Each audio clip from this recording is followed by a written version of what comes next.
In my collection of videos, I noticed I never had one showing how to remove the comfort control module. Now, that in itself is not particularly difficult, but the cable retention mechanism can be a little bit confusing if you're not used to that kind of thing. So I will show you the correct and emergency methods of getting it out. Once the seat base is safely out of the way, you have easy access to the comfort control module now. It is hiding underneath this sound deadening material. It is held in place with two 10mm nuts, and to the right of that we can see a solenoid driven vacuum valve. That is for the rear headrests.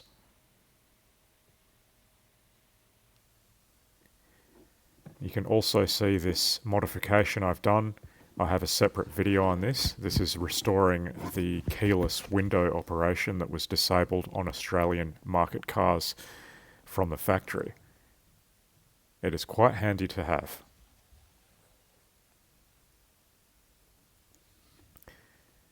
Now to remove it, you need to unplug the connectors in the middle.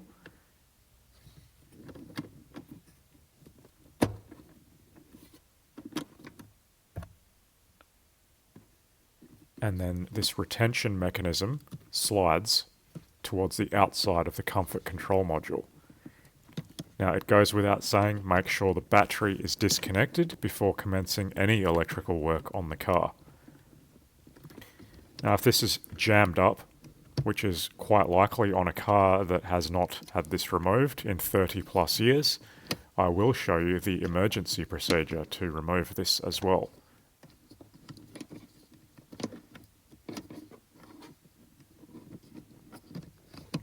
Installation is, of course, a reversal of removal.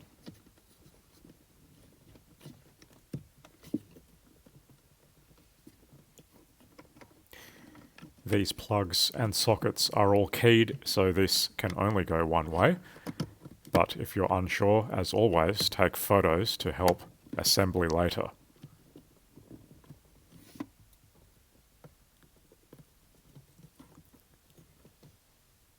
Now only do this method if yours is jammed up and you cannot release the retention mechanisms. You can separate the plug halves to get the unit out in this manner.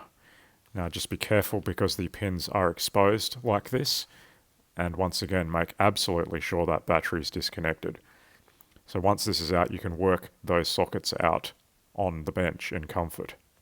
Now that it's out, we can have a look at this inside in comfort. No pun intended, of course.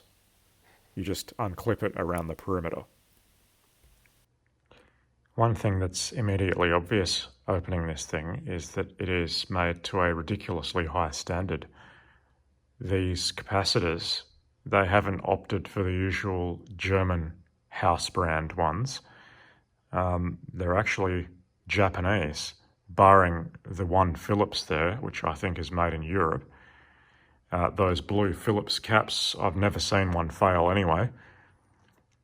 And Japanese caps are ridiculously reliable compared to German ones, so I don't see any point in actually replacing these preemptively when this thing actually works perfectly.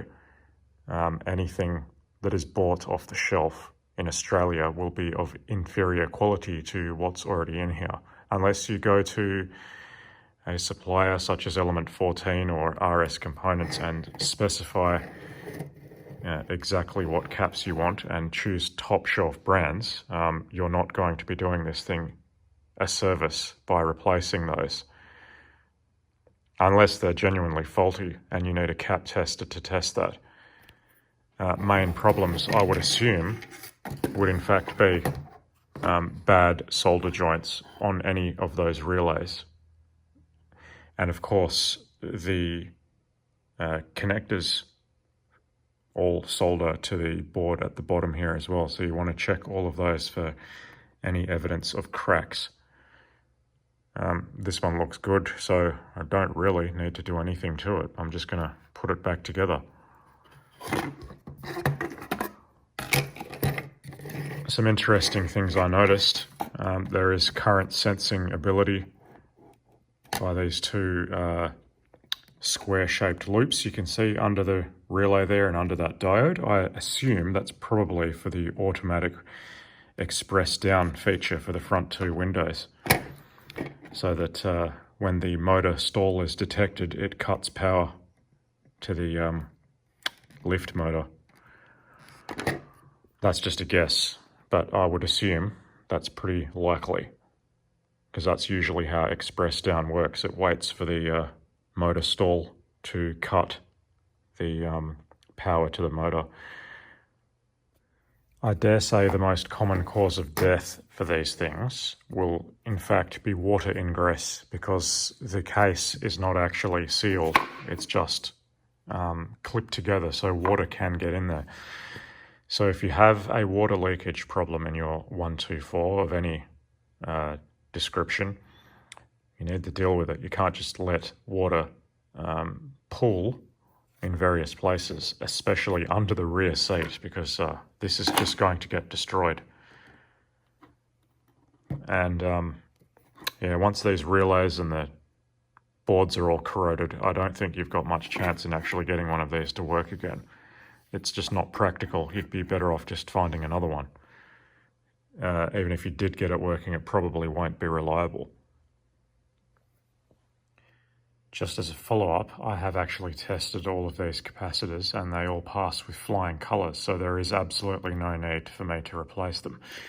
The only marginal one is this one here, but it's only slightly out of spec. But hey, this thing works and I don't have a suitable replacement for that, so I'm just going to leave it alone for now. And once it's time to put back together, well, yeah, it's pretty straightforward. Just put that bench back in, or your individual bucket bases like I'm doing here. Doing this with one hand is kind of ridiculous. It's actually a miracle I was able to do it, but I did. When it's locked in successfully, you won't be able to lift it up.